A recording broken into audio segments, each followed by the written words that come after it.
Good morning, everyone. Welcome to Dr. Professor Mom. I hope you guys had a wonderful Easter weekend. I really had a wonderful weekend.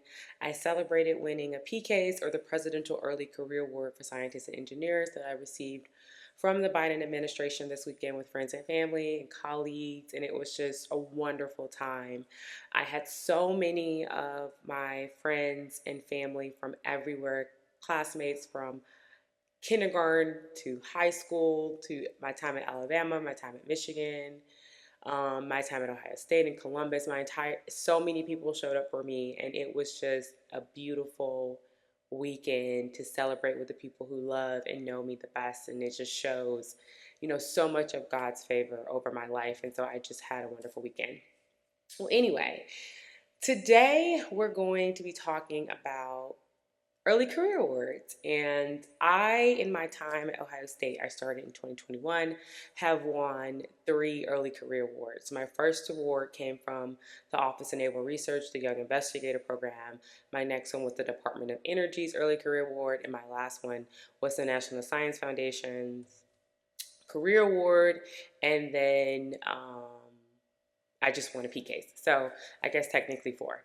So 4 early career awards, and they are very difficult to write because each agency and each funding source has a very different thing that they're looking for. But I feel that there are some things, as I was writing these awards and researching the different things, I felt like there were some things that were consistent no matter what agency you were writing to, or even what type of research you were doing. So of course, I am an engineer, and so my advice is really going to be more geared towards scientists and engineers because that's just the nature of what I do. But I do feel there are things that I do say that would apply to, as far as the writing and the style, that would apply to everyone.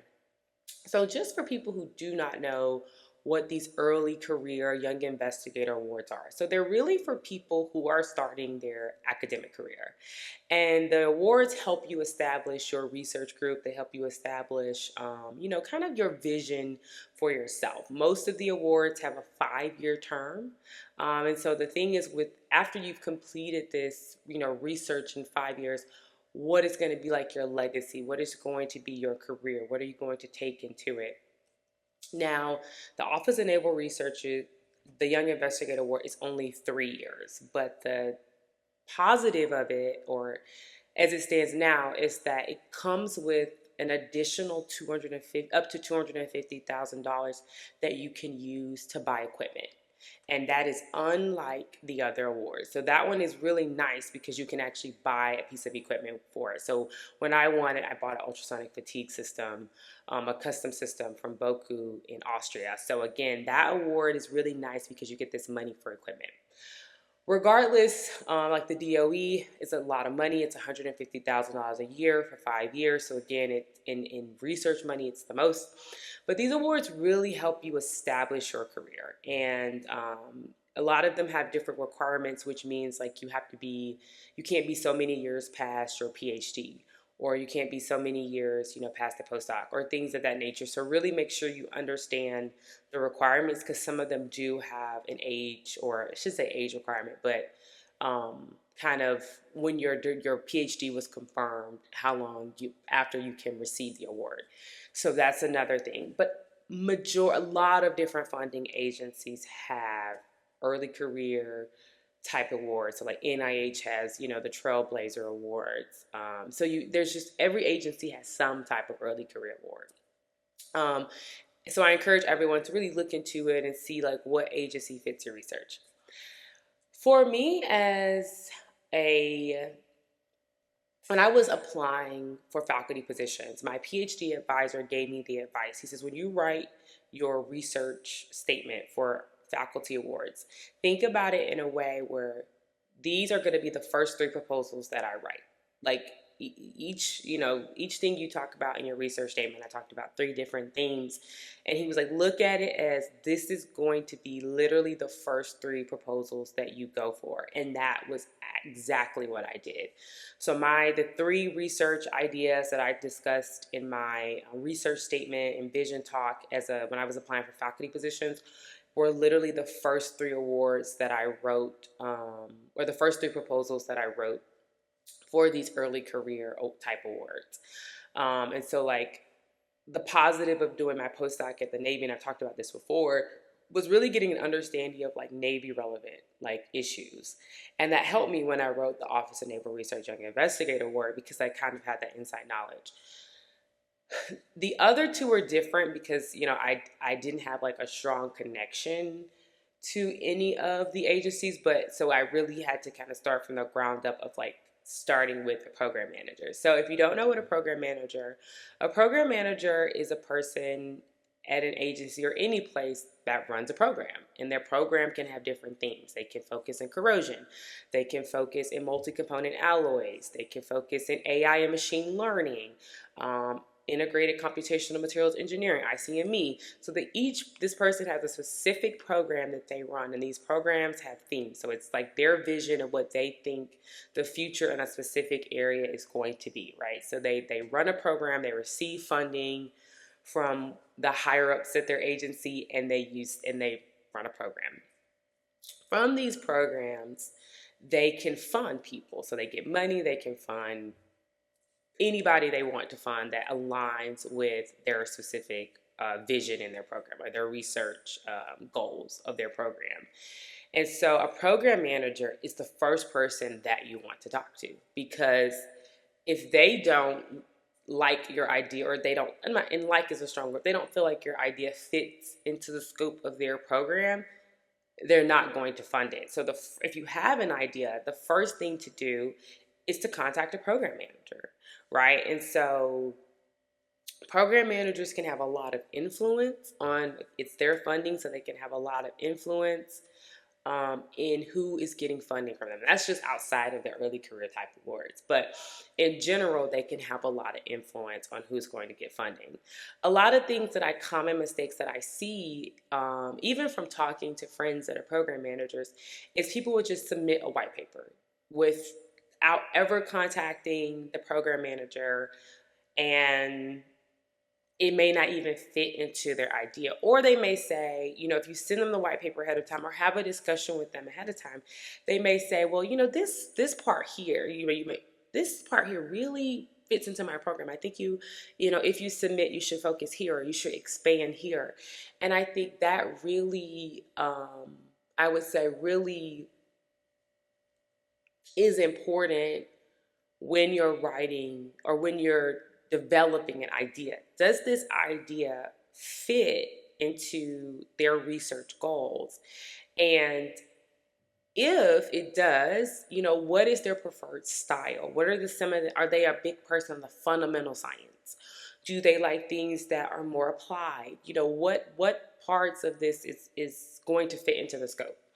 Then the next question is, well, what is a white paper? So white paper is really just a document that briefly outlines your research objectives, the motivation and impact, your technical plan, and the outcomes of the research.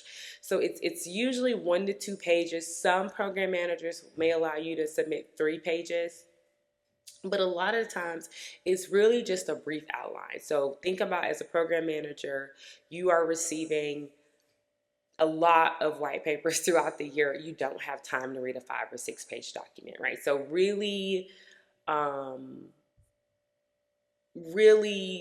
getting to the point very quickly is important in a white paper, right? What is the hypothesis of this work? What are your research goals? Why are you doing this? How does this fit into, like, if you're writing proposals to the Air Force, how does this impact the Air Force? All of those things you want to be very upfront about. So the 1 to 2 pages is really important in the white paper. So usually when you submit the white paper, I will tell you, my program managers are very blunt, which I love. I want you to tell me what you like and what you don't like.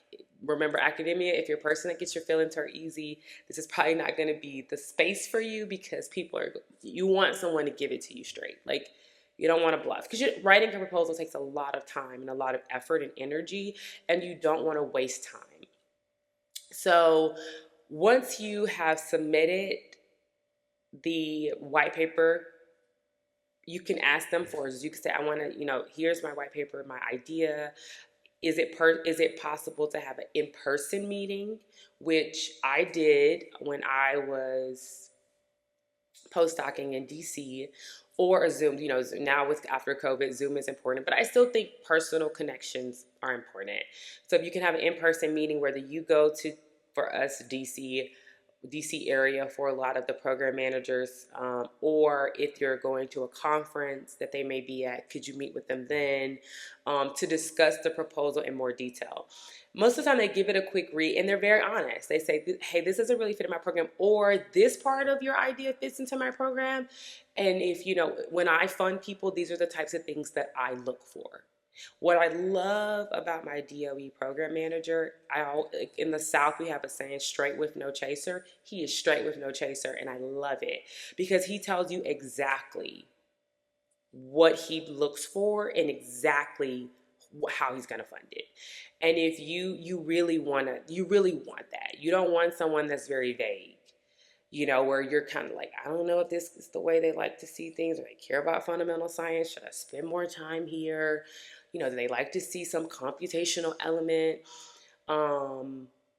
You don't want that. So you do want someone to be straight with you. I always feel like the first sentence of your proposal or white paper should be very captivating. So you don't want to be this very generic sentence like in material science, for example. I want to study the relationship between processing, structure, and properties. That is literally the common theme of material science. So that is very generic statement. So you want to have a very captivating first sentence or first paragraph that really pulls the reader or the reviewer or the program manager into your proposal and makes them want to read the rest, right? So after you've submitted the white paper, you want to, ask for a meeting where you can discuss it in more detail. I will tell you this. Just because a program manager tells you no, it doesn't mean that your idea is bad. So I always say, or that your idea isn't good. It just may not be the fit for their specific program. So something that some program managers will be upfront and say, well, it doesn't necessarily fit my program, but you should reach out to so-and-so because I think it would fit better in their program. Or you can ask, I know this doesn't necessarily fit in your program, but can you think of any program managers that you have close connections with in the agency that you think this might be a good fit for? And I think that's very important to ask because, again, it doesn't necessarily always mean that you have a bad idea or your idea is not good, or it just means that it may not be a good fit. Another thing you can ask is you can look at your old advisor, your PhD or postdoc advisor, and see who they received funding from. So if your ideas kind of align within what you did as a PhD student or postdoc, you can see who your advisors, program managers were, and you can reach out to them with your idea. Now, of course, they're not going to fund two people that do the same thing, so you really want to separate yourself from the advisor. But if the main idea is to give your radiation effects, right? That can mean a lot of different things for materials. So if you come from someone that may do more of just the environmental effects versus you may be doing like environmental fatigue or environmental cracking, right? Then those are two very different things. So you can see who's funding them and maybe, what your idea is. So I think that's another thing if you're struggling to determine what program manager might be a good fit. But regardless, it starts with the program manager. So getting that white paper together and submitting it to the program manager. And I think a lot of people will write the white paper first and then submit it to the program manager. What I think you should do is ask the program manager, what are they interested in? Because you may have this beautiful idea and they may not be studying that anymore. You may see what's on the website may not be updated. So again, having a conversation with the program manager first and getting a sense of the type of work that they fund, who they're funding, and then drafting a white paper and sending it to them, to me, is a better way than just, this is my idea, fund it. hey, you want to remember this is someone that if they fund you, you're going to be building a relationship with. So that's the first part, the program manager. Then the second part is really once you've gotten past that part and you're ready to write the proposal, I feel that the first page of the proposal is the most important because you can think about like first impressions of a person when you meet someone. Like those first impressions, no matter how they may change as the relationship or friendship evolves, that first impression is really like make or break because it determines if you want to build a friendship or a relationship with this person based off of your first impression. So first impressions are extremely important, and you can think about the first page of your proposal like a first impression. So you want to address questions like, what are my specific goals? Why do I want to do this? How will I accomplish my research goals? What is the scientific driven hypothesis? And why am I the perfect person to explore this specific area? Or better yet, what is unique about me? What is unique about my skill set? What is unique about my experiences so far in science and engineering or whatever your field is? And if I am successful, what will be the impact of my research beyond what I am proposing, right? So if you solve fatigue crack initiation in aluminum alloys, that expands to a lot of alloys, right? That's not just this specific alloy. It's going to expand to the aerospace, field, every structural material experiences fatigue. So it's going to be, it's going to have a great impact. If you make a model or create a model that can predict fatigue behavior or cracking in an alloy, that model is going to be able to be applied to many materials, many components. It's going to have impact on many different fields, right? So again, those are the questions to me that you want to ask yourself. Like, what are my specific goals? Why am I the perfect person? What impact am I going to have beyond what I'm proposing? That is how you craft the first page of your proposal. And I always think you should have a figure that kind of ties everything together, right? And like what should be in the center of that is the outcome. Are you going to build fatigue resistant materials? Are you going to build materials with high ductility? All of those things, that should be what is the main outcome of this, and how does everything I'm proposing connect to that main outcome? I think you should spend a lot of time with that. And I think you should, like first impressions. When you read the back of a book, you read the back of the book to determine if you are interested in reading the book. That's like the first page of your proposal. And you could think about that from a reviewer standpoint. If you're reviewing 7, 8, 9, 10 proposals, I mean, that's a lot of proposals. So you wanna captivate them on the first page and make them keep reading, right? So again, visuals are helpful. You don't want to be over on the first page having a nice figure that ties everything together, but really that first page can be make or break for a proposal, right? So how you craft it. Another thing I find, especially with DOD proposal, is how is it relevant to this specific agency? So I feel like National Science Foundation funds a lot of basic science, but when you look at like the DOD agencies, it's like, how is this going to impact the Air Force? Or how is this going to impact the Navy? Or how is this going to impact, this specific, is it going to impact a specific component?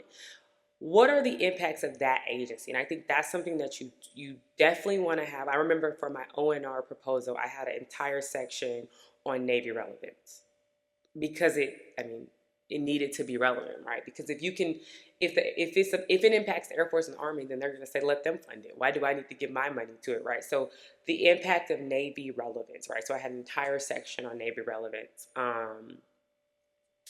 And then your technical plan. The technical plan is really the brains of the proposal. How are you going to get this done? You have this wonderful research goal, you have this wonderful research objective, but what are the methods? How are you going to analyze the data? How are you going to correlate all of the different pieces from each? Because a technical plan is going to have multiple components. How are you going to correlate the information from part to part to get to the final goal? And I think when I write, you want to write in a way where whatever task 1 is, it informs task 2, which informs task 3, which informs so on and so on. And because when we get all this information, this is how we correlate it and we get this final outcome. And so you really want to think about, what are the brains of this? How am I going to get this done?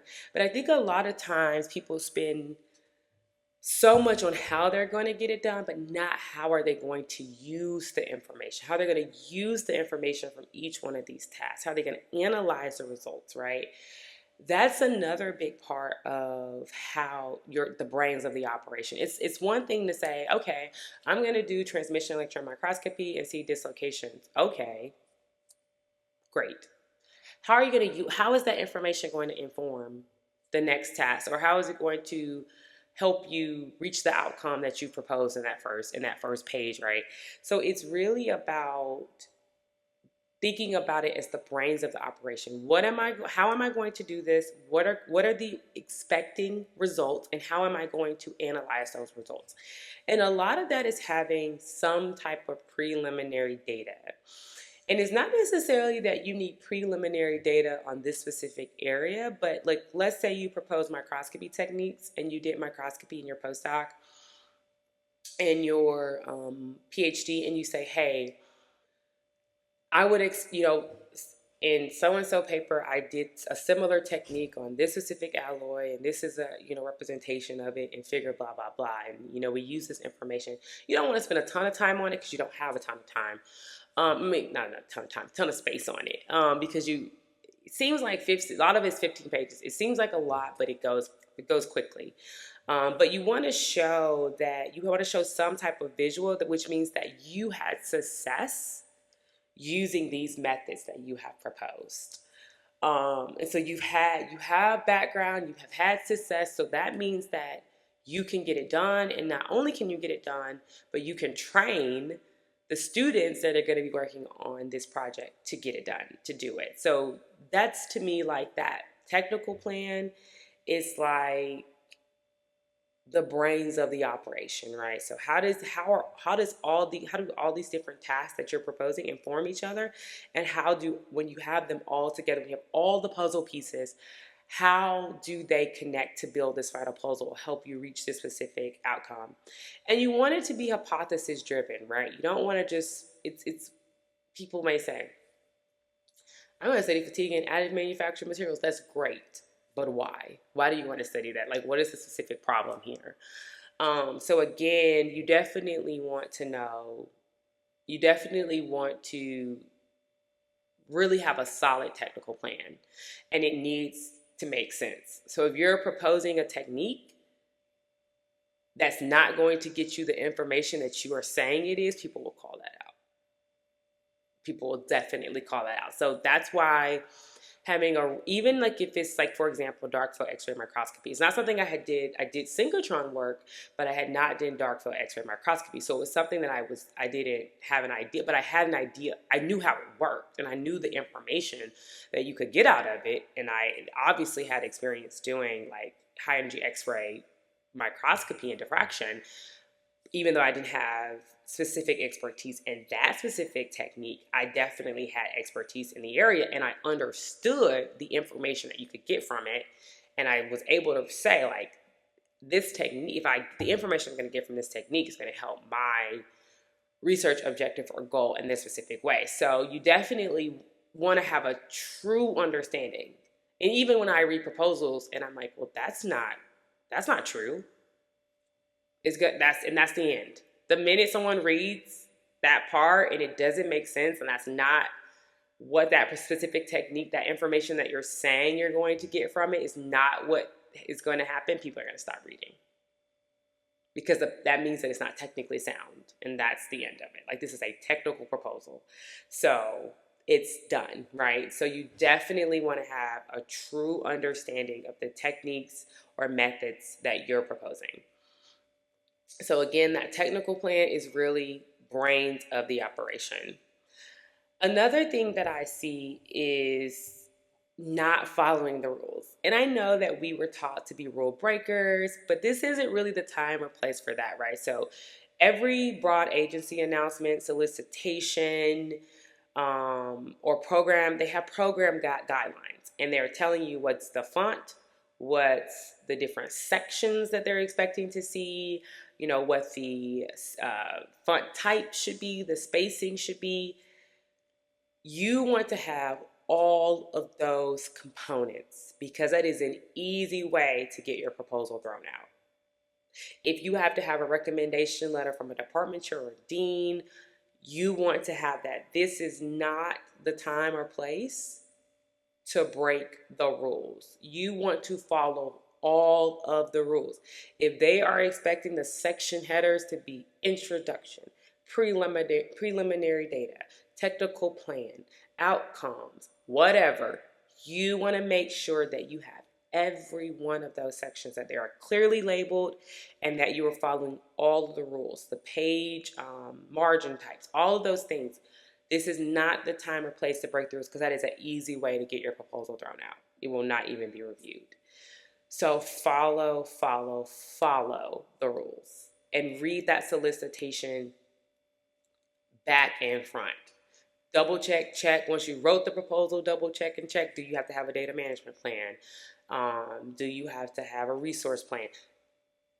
All of that. Make sure you have all of that, because I can tell you, we have an office of sponsor research, and of course we have folks within those offices that help us, but even they can overlook things.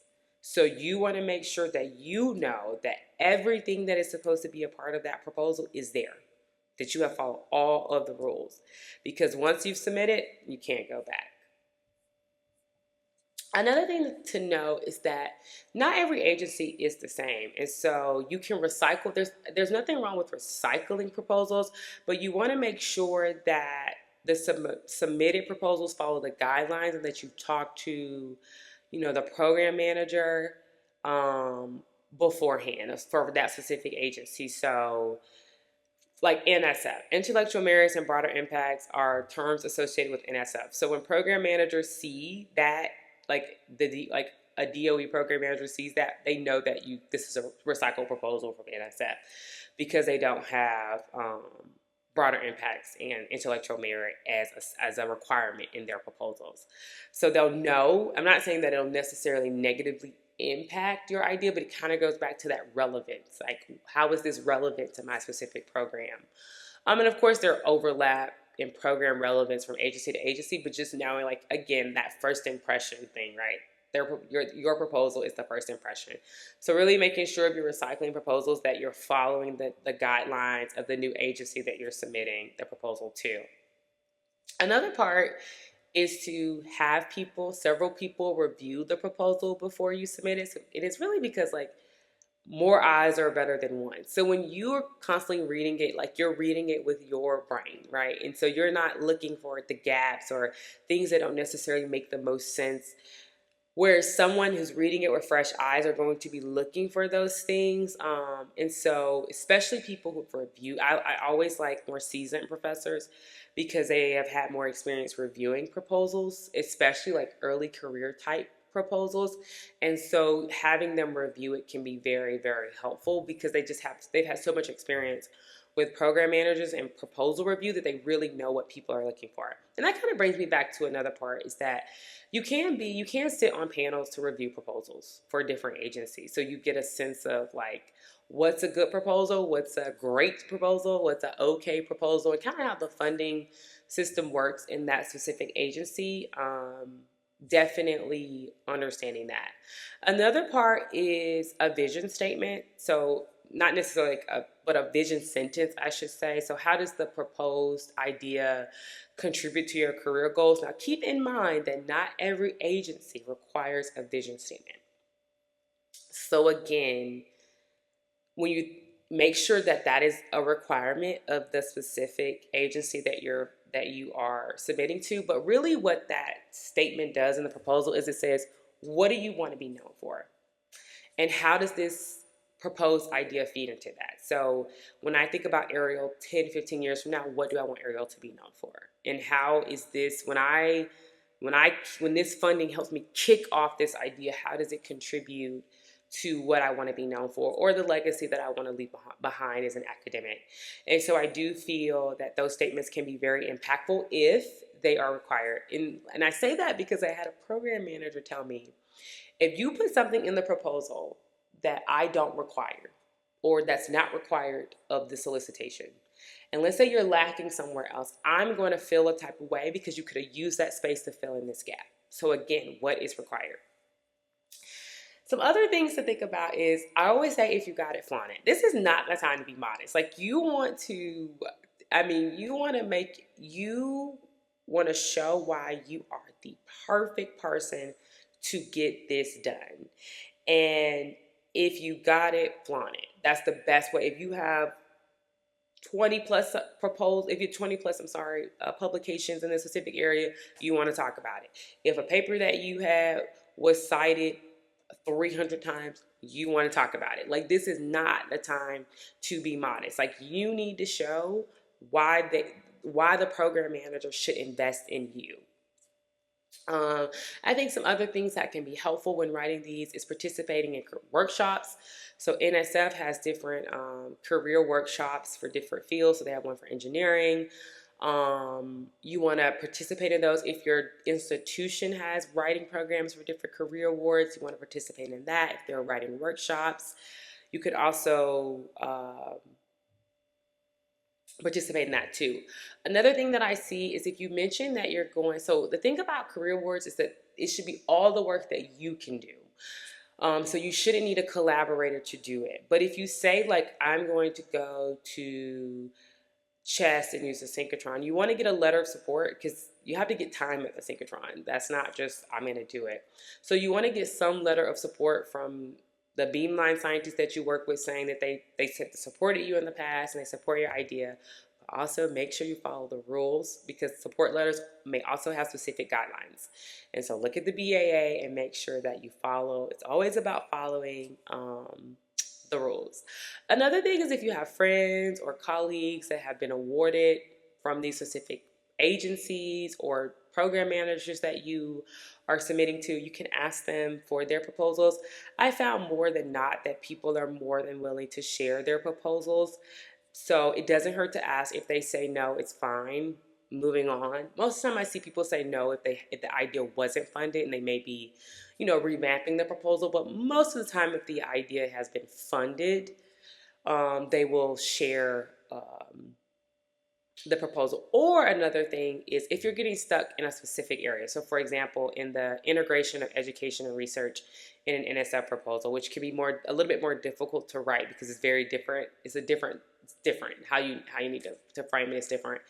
If that's the part that you're stuck on, what you can do is ask the person, instead of for the entire proposal, would you mind sharing your integration of education and research with me? So again, like, specific areas or specific parts of the proposal that you may be getting stuck in. Another thing is, like, you don't want to go too far in the weeds, because the reviewers may not necessarily be an expert in your specific area. So you don't want to be, you don't want to go like deep into the weeds of things, because you'll lose the reviewer. Remember, you only have 15 pages, and that goes really quickly in a proposal, especially in a career proposal where you're really having to show the gaps, where the gaps are in the current understanding of this specific area. So you definitely want to use the space very strategically and wisely. And I don't want to go too far into this. It's been a lot of time, I make this video long, but I can't reiterate enough too, that just because one program manager says no, it doesn't mean you have a bad idea. And I know that from experience, because the first program manager I went to for one of my career awards, they told me that they didn't think it was a good idea. And I went to a different program manager who loved the idea and took it forward. So again, just because one program manager tells you no, it doesn't mean it's not a good idea. And a lot of it is when they say no. What I've learned now as time has gone on is that usually when they say no, what they're really meaning is it doesn't fit into my program. And that's different than a bad idea. So it's about finding the right fit for the work. And you don't want to force a fit, right? Because they're just not going to fund it. But again, asking them, well, if it's not a good fit for your program, like, can you think of another program manager that you work with that this may be a good fit for? So again, really don't be so discouraged in the beginning. And remember, for career type awards, you may not most of the time get them on the first try. But the best thing to do is to take the feedback that you get from the review panel and revamp the proposal and resubmit, right? So again, if you don't get it on the first try, that's okay. It's common. Try again. Like, again, academia is, you get a lot of rejection, and it's really hard at the beginning of your academic career to be rejected so much, but it really is a part of the game, and it's about taking the feedback that you're getting from the reviewers and revamping your proposal. And so I really hope this helps with crafting your first early career young investigator type of award. If you have any questions, feel free to leave comments. I'm happy to answer any questions, and thank you so much for tuning in to Dr. Professor Mom. I hope you have a great day.